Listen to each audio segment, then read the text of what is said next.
Current பிரச்சனை வந்து என்னன்னு கேட்டீங்கன்னா, ஏற்கனவே நாம எப்படி வேலை பார்த்துருக்கோமோ அதனுடைய பிரதிபலன் தான் அறுவடை பண்ண முடியும். உடனே நம்ம போய் அறுவடை பண்ணிட முடியாது. இவர் இப்பதான் வந்திருக்காரு, உடனே இவங்க சப்போர்ட் வேற பண்ணணும். அரசு ஊழியர்கள்லாம் சப்போர்ட் பண்ணணும். ஒரு சிலர் கொஞ்சம் முரண்பாடா இருக்கும், ஒரு சிலர் சப்போர்ட் பண்ணுவாங்க. போறதாங்க இது வந்து கோளாறுன்னு சொல்ல முடியாது. கோளாறு சொல்லிக்கிட்டே இருந்தா சொல்லிக்கிட்டே இருக்கலாம் தவிர இது வந்து அங்க போய் பார்த்தாதான் அது என்ன ஏதுன்னு தெரியும். நமக்கு அது தெரியாது. தற்கூரி யார் சொன்னாங்களோ இப்ப அவங்க ஆயிட்டாங்க. எதிர்கட்சியா இருந்தாலும் எப்பயுமே விமர்சனம் தான் பண்ணுவாங்க. யாரா இருந்தாலும் எதிர்கட்சிக்காரங்க விமர்சனம் பண்ணுவாங்க. அது எங்கேயுமே இருக்கு. சுருக்கமா சொன்னா கடந்த 40 ஆண்டு காலத்துல தான் இவ்வளவு கடன் ஏறி இருக்கு. இது ஆட்சியாளர் மீது தான் தப்பு. என்னன்னா பிரஸ் மீட் இன்னும் கொடுக்க மாட்டாரு.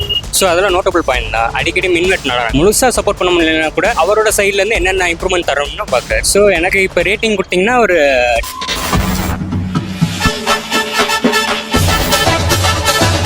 ஒரு மாசத்துல யாருமே எதுவுமே செய்யவே முடியாது. இருந்தாலும் தோத்தவங்களுக்கு கொஞ்சம் மனசுல இருக்கதான் செய்யும். அதுல ஏதாவது சொல்லதான் செய்வாங்க. அதெல்லாம் பெருசு பண்ணக்கூடாது. இருந்தாலும் வந்தவங்களுக்கு ஒரு முன்னுரிமை கொடுத்து அவங்க செயல்படுறது நம்ம பார்க்கணும். முடியாது வெற்றி கிடைக்கும், எல்லாத்துக்கும் வெற்றி. ஆனா 100 பேர் ஓடுறோம், அதுல ஒருத்தர் தான் கப்பு. இருந்தாலும் 100 பேர் ஓடுறோம், தன்னம்பிக்கையா ஓடுறாரு, ஜெயிக்கட்டுமே அப்படின்னு நினைக்கிறேன்.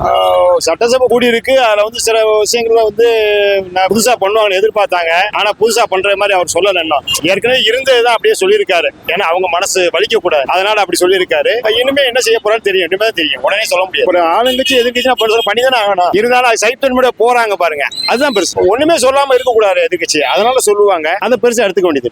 இந்த ஒரு மாசம் ஆட்சி ரொம்ப நல்லா இருக்கு, பரவாயில்ல, அருமையா இருக்கு. இந்த சிங்கப்பெண் கொண்டு வந்திருக்காங்க பாத்தீங்களா, அது வந்து ரொம்ப பிடிச்சிருக்காரு. விமர்சனம் அவங்க வந்து எப்பவுமே விமர்சனம் வைக்கிறது இயற்கை. ஆனா பதில் சொல்லாம இருக்கிறாரு, பெரிய காரியம். அவரு பதில் சொல்லாம இருக்கிறது வந்து நல்லது.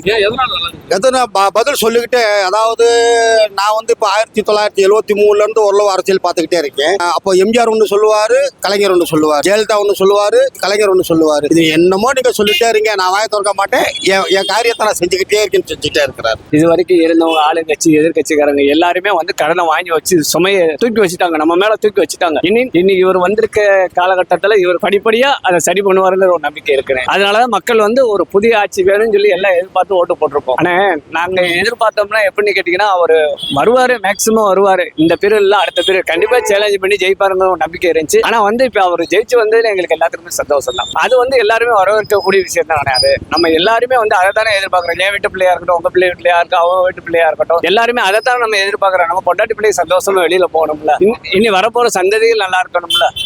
செயல்பாடுகளை இப்போதைக்கு சொல்ல முடியாதுங்க. குறைஞ்சது 1 வருஷமாவது ஆகும், அப்பதான் நம்ம செயல்பாட சொல்ல முடியும். ஏன்னா எடுத்தோடனே இப்போ ஒரு ஆக்ஷனும் இல்லை, வந்து உட்காந்துருக்காரு. இனிமேல் தான் அவர் போக நம்ம செயல்பாடு என்னன்னு தெரிஞ்சு. எதிர்கட்சியா இருந்தாலும் எப்பயுமே விமர்சனம் தான் பண்ணுவாங்க. யாரா இருந்தாலும் எதிர்கட்சிக்காரங்க விமர்சனம் பண்ணுவாங்க. அது எங்கேயுமே இருக்கு. என்னோட பாயிண்ட் ஆஃப் வியூல பாத்தீங்கன்னா, ஒரு யங்ஸ்டரா எங்களுக்கு வந்து சந்தோஷமா இருக்கு. ஏன்னா ஒரு திரைத்துறையில இருந்து வந்திருக்காரு, இவ்வளவு தடைகள் தாண்டி வந்திருக்காருன்னா, ஒரு சினிமா துறையில இருந்து பார்த்தவர் இன்னைக்கு நம்ம சீஃப் மினிஸ்டரா பாக்குறோம். அதுவே ஒரு பெரிய சந்தோஷம். பிளஸ் சில ஆஸ்பெக்ட்ஸ்ல நம்ம வந்து விஜய் சிலது கிரிட்டிக்ஸ் நடந்துட்டு தான். என்னன்னா பிரஸ் மீட் இன்னும் கொடுக்க மாட்டாரு. ஸோ அதெல்லாம் நோட்டபிள் பாயிண்ட் தான். அடிக்கடி மின்வெட் நடக்கும். முழுசா சப்போர்ட் பண்ண முடியலன்னா கூட அவரோட சைட்ல இருந்து என்னென்ன இம்ப்ரூவ்மெண்ட் தரணும்னு பாக்குறாரு. அந்த கரண்ட் பிரச்சனை வந்து என்னன்னு கேட்டீங்கன்னா, ஏற்கனவே நாம எப்படி வேலை பார்த்துருக்கோமோ அதனுடைய பிரதிபலன் தான் அறுவடை பண்ண முடியும். உடனே நம்ம போய் அறுவடை பண்ணிட முடியாது. இவர் இப்பதான் வந்திருக்காரு, உடனே இவங்க சப்போர்ட் வேற பண்ணணும். அரசு ஊழியர்கள்லாம் சப்போர்ட் பண்ணணும். ஒரு சிலர் கொஞ்சம் முரண்பாடா இருக்கும், ஒரு சிலர் சப்போர்ட் பண்ணுவாங்க. அதனால அவங்க எப்படி அனுசரிச்சு போறாங்களோ அதை பத்தி தான் சப்ளை பண்ண முடியும். ஆனா பற்றாக்குறை கிடையாது. அதை சரி பண்றது மட்டும் தான் நமக்கு வேலை.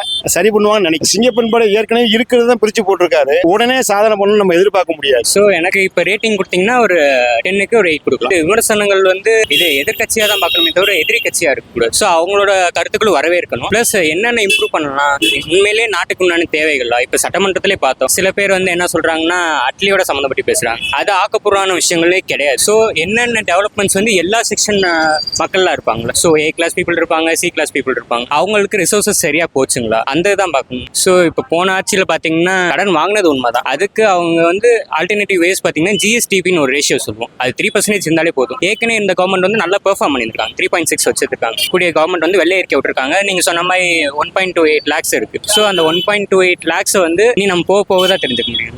இப்போ வந்து இளைஞர்கள் ஃபுல்லா போட்டிருக்காங்க. அவங்களுக்கு ஒரு மாற்றம். இப்போ எல்லாருமே இதுவும் வேணாம் அதுவும் வேணாம்னு சொல்லி விஜய் வேணுங்கிறாங்க எல்லாரும். கரண்ட் போறதுனாக்கா அது வந்து இயற்கையிலேயே போறதுதாங்க. இது வந்து கோளாறுன்னு சொல்ல சொல்ல முடியாது. கோளாறு சொல்லிக்கிட்டே இருந்தா சொல்லிக்கிட்டே நிறுத்திக்கிட்டே இருக்கலாம் தவிர இது வந்து அங்க போய் பார்த்தாதான் அது என்ன ஏதுன்னு தெரியும். நமக்கு அது தெரியாது. தற்கூரி யார் சொன்னாங்களோ இப்ப அவங்க ஆயிட்டாங்க. உலகத்துல எல்லா நாட்டிலையும் உண்டானதுதான். நம்ம நாட்டுக்குன்னு புதுசா எதுவும் வரப்போறது இல்ல. அதனால அதை பத்தி நம்ம சிந்திக்க வேண்டியதில்லை. வரதை முடிஞ்ச அளவுக்கு தடுக்கணும்னு விரும்புறாங்களே, அதே பெரிய விஷயம். எனக்கு என்ன இருக்கிறதுக்கு போல தடுக்கிறதுக்கு நான் விரும்புறேன் அப்படின்னாலே பெரிய விஷயம் தானே. தடுக்கிறோமோ இல்லையோ, ஆனா விரும்புறாங்க, அதே பெரிய விஷயம் தான். சிஎம் வருவான்னு எதிர்பார்க்கல, அது எதிர்பார்க்கல. ஆனா ஒரு 60 வருஷத்துக்கு முன்னாடி இருந்து மாற்றத்தை வந்து கடவுளா பார்த்து உண்டு பண்ணிருக்காரு. அவரு நினைக்கல, அவர் கூட நினைச்சிருக்க மாட்டார். தூங்குறப்ப கூட கடவுளா உண்டு பண்ணிருக்காரு அவர். வர சுருக்கமா சொன்னா கடந்த 40 ஆண்டு காலத்துல தான் இவ்வளவு கடன் ஏறி இருக்குதான். இது ஆட்சியாளர் மேல தான் தப்பு. அதான் குறைஞ்சது ஒரு வருஷமாவது ஆனாதான் அவருடைய திறமைகள் என்னன்னு நம்ம சொல்ல முடியும். இது நடக்கிறது தடுக்க முடியல. பாத்தீங்கன்னா குற்றவாளிக்கு கடுமையான தண்டனை, அடுத்த தப்பு செய்யறது யோசிப்பான். எங்கேயாவது தப்பு நடந்தா அது வந்து நம்ம கண்காணிக்க முடியாது. தப்பு நடந்ததுக்கு அப்புறம் தான் நமக்கு தெரியும். ஆனா எல்லாரும் நல்லது பண்ணுவாங்க, எக்ஸ்ட்ரா அவருக்கு ஓட்டு போட்டிருக்கோம். அவர் பண்ணுவார், அவரால் முடிஞ்ச வரைக்கும் அவர் பண்ணுவார். இப்போதைக்கு அவரே சொல்லிட்டாரு, இருக்கிற சூழ்நிலையை சொல்லிட்டாரு, என்ன செயல்பாடுல இருக்கோங்கிறது நமக்கும் தெரியும். உடனே யாரா இருந்தாலும் சரி, இப்ப நம்ம ஒரு பையனை ஒரு ஸ்கூல்ல சேர்க்கிறோம், அவன் எடுத்ததுமே வந்து ஃபர்ஸ்ட் ரேங்க் வாங்குவான்னு சொல்ல முடியாது. படிப்படியா தான் எதுவுமே செய்ய முடியும். யாரா இருந்தாலும் சரி, எதிர்கட்சியா இருந்தாலும் ஆளுங்கட்சியா இருந்தாலும் குறை சொல்லலாம், எவ்வளவு வேணாலும் சொல்லலாம். அவரை சேலஞ்ச் பண்ணி ஜெயிப்பார். ஆனா 1000 பேர் 1000 குறை சொல்லலாம். நான் கெட்டவனே என்ன 100 பேர் சொல்லலாம். எனக்கு நான் நல்லவன், அவ்வளவுதான், முடிஞ்சு போச்சு.